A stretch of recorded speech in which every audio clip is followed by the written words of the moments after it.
राधे राधे भक्तों, आपके अपने चैनल भक्ति विद गीतिका में आपका स्वागत है। भक्तों, आज की इस वीडियो में हम नाम जप बढ़ाने की सहायक दिनचर्या के नियम और संयम जानेंगे। संयमी साधक वह होता है जो आगे बताई गई बातों को अपने जीवन में उतारे। संयम पहले वाणी का, फिर दृष्टि का, फिर आहार का, फिर श्रवण का, फिर नेत्र का, फिर मन का होता है। अब इन सभी पर विस्तार में चर्चा करते हैं। सर्वप्रथम वाणी का संयम होता है। वाणी को हमेशा नियंत्रित और संयमित रखना चाहिए ताकि कोई अनुचित शब्द ना निकल जाए। वाणी का संयम ही बोलने से पहले सोचे, कम बोले, सत्य बोले और मधुर बोले। यदि हितकारी वचन ही मुख से निकले तो अच्छा होता है। कैसी भी परिस्थिति क्यों ना हो, कभी किसी को कठोर वचन ना बोले। कम बोलना, हितकारी बोलना, सत्य बोलना और मौन रहना, यही वाणी का संयम है। यदि बोलना ही है तो केवल उतना ही बोले जो आवश्यक है और दूसरे को सुख प्राप्त कराता हो। भक्तों, दूसरा संयम दृष्टि और नेत्रों का संयम। दृष्टि को बहुत सावधानी से रखना चाहिए। आंखों को इस तरह खोले कि कोई अनुचित दृश्य ना पड़ जाए। किसी स्त्री के शरीर पर दृष्टि ना डाले। यदि मार्ग में कोई पशु पक्षी मैथुन कर रहे हैं तो उनकी ओर ना देखे। चलते समय नेत्र झुकाकर चले ताकि आसपास सब स्पष्ट दिखे, लेकिन कोई अनुचित दृश्य ना दिखे। यदि गलती से कोई अनुचित दृश्य दिख भी जाए तो दोबारा ना देखे। शास्त्रों में इसका निषेध किया गया है। फिर जो लोग मोबाइल या अन्य माध्यमों से गंदे दृश्य देखते हैं, उनकी स्थिति कितनी दयनीय होगी यह समझा जा सकता है। नेत्र जितने चंचल होंगे, दृष्टि की शक्ति उतनी ही क्षीण होती चली जाती है। मार्ग में चलते समय अनावश्यक रूप से इधर उधर ना देखे, केवल सामने ध्यान पूर्वक देखे ताकि किसी जीव पर पैर ना पड़े। दृष्टि का संयम यही है कि संतों का दर्शन करे, भगवान के श्री विग्रह का दर्शन करे, भक्तों और संतों के चरित्र पढ़े, लेकिन अश्लील मैगजीन, चित्र या महापुरुषों की निंदा करने वाली पुस्तकें ना पढ़े। संतों के वचन पढ़े और गलत सामग्री से दृष्टि को बचाए। तीसरी बात है आहार का संयम। आहार उतना ही ग्रहण करें जितने से भूख मिट जाए।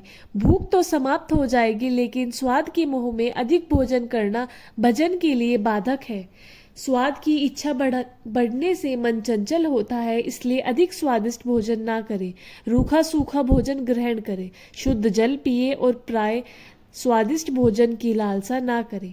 भोजन का स्वाद केवल गले तक सीमित होता है, गले के नीचे जाते ही सब व्यर्थ हो जाता है। इसलिए स्वाद की इच्छा त्याग कर भोजन को केवल प्रसाद रूप में ग्रहण करें। भोजन उतना ही ग्रहण करें जितना शरीर की आवश्यकता हो। यदि 4 रोटियां ग्रहण करने की क्षमता है तो 2 रोटी खाए और शाम को 2 रोटी ले। शरीर को पोषण देना आवश्यक है, लेकिन अति भोजन में प्राण स्थूल और निर्बल होते हैं, जबकि संयमित भोजन से प्राण बलवान होता है। सात्विक, हल्का, कम खर्चीला भोजन करें। भोजन ऐसा हो जो शीघ्र पच जाए, शरीर के लिए हितकारी हो। मीठा अत्यधिक ना खाए। 24 घंटे में केवल 1 टुकड़ा मीठा यानी 50 ग्राम से अधिक ना पर्याप्त करें। शरीर को आवश्यक शक्कर अन्य खाद्य पदार्थों से मिल ही जाती है, इसलिए अतिरिक्त शक्कर की आवश्यकता नहीं होती है। अधिक मीठा खाने से रजोगुण बढ़ता है, जबकि सीमित मीठा सतोगुण को बढ़ाता है। यदि सावधानी नहीं बरती गई तो मधुमेह, शुगर जैसी बीमारियां जीवन को नष्ट कर देती है। मधुमेह लीवर और गुर्दों को प्रभावित करता है और पूरे शरीर को खोखला बना देता है। इसलिए मीठे का सेवन सीमित करें। सात्विक भोजन करें और भोजन में मन लगाएं, तभी आध्यात्मिक उन्नति संभव है। चौथी बात, भोजन और जीवन शैली का संयम। आजकल लोग रात में जगते हैं और दिन में सोते हैं, जो अनुचित है। सबसे उत्तम जीवन शैली यही है कि ब्रह्म मुहूर्त सुबह 4 बजे उठे, नाम जप करे, व्यायाम करे और दिन में कार्यशील रहे। रात में 10 बजे से 3 बजे तक सोना सबसे उत्तम है।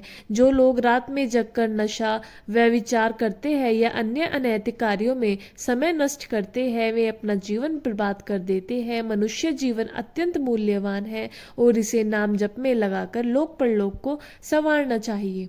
भोजन केवल शरीर की रक्षा के लिए किया जाता है, स्वाद के लिए नहीं। गरम गरम भोजन खाने से, चाहे वह सात्विक ही क्यों ना हो, वह तमोगुणी हो जाता है। अधिक गर्म और अधिक तला भुना भोजन साधक के लिए उचित नहीं है। भोजन को प्रसाद रूप में ग्रहण करें, बिना लोभ और स्वाद की इच्छा के। अत्यधिक तेलिया, मसालेदार और उत्तेजक भोजन से बचें। लाल मिर्च, अधिक खटाई, अधिक मिठाई और बासी भोजन त्याग दें। संयम का अभ्यास करें, कभी कभी बिना भोजन के भजन करें ताकि मन भोजन के विचारों से मुक्त हो सके। भोजन के समय विशेष सावधानी रखें, क्योंकि उस समय के विचार पूरे 24 घंटे के मन पर प्रभाव डालते हैं। भोजन करते समय क्रोध, काम वासना या अन्य बुरे विचारों को दूर रखें। भोजन के समय केवल भगवान का स्मरण करें और नाम जप करें। भोजन संयमित करें, ना बहुत अधिक करें, ना बहुत धीरे धीरे करें।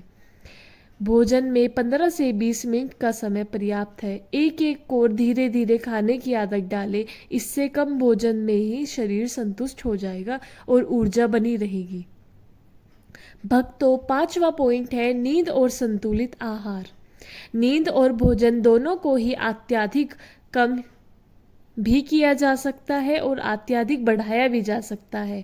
यदि प्रतिदिन हम आधे घंटे अधिक नाम जप बढ़ाते जाए तो 24 घंटे भजन में लगा सकते हैं।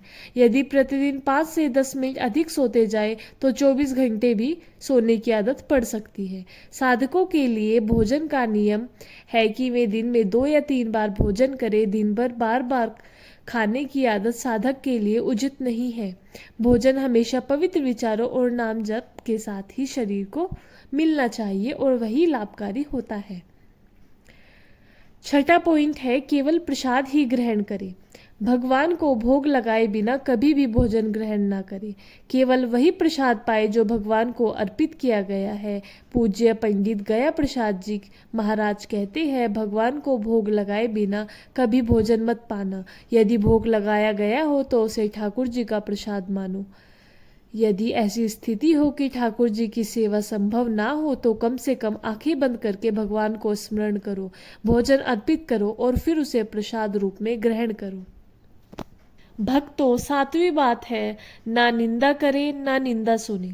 संतों की निंदा ना सुने, ईश्वर के भक्तों की निंदा ना सुने, और यदि कहीं यह हो रहा हो तो कानों में उंगली डालकर वहां से दूर चले जाए।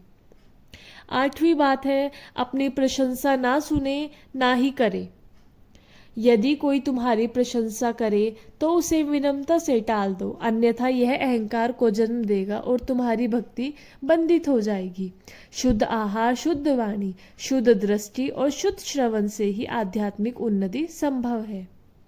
भक्तों, ये थी आज की वीडियो अच्छा लगे तो लाइक करें, चैनल को सब्सक्राइब करें और आगे आने वाली वीडियोस के लिए चैनल पर बने रहें। आप सभी को राधे राधे। जय श्री राधे कृष्णा। जय गुरुदेव भगवान की।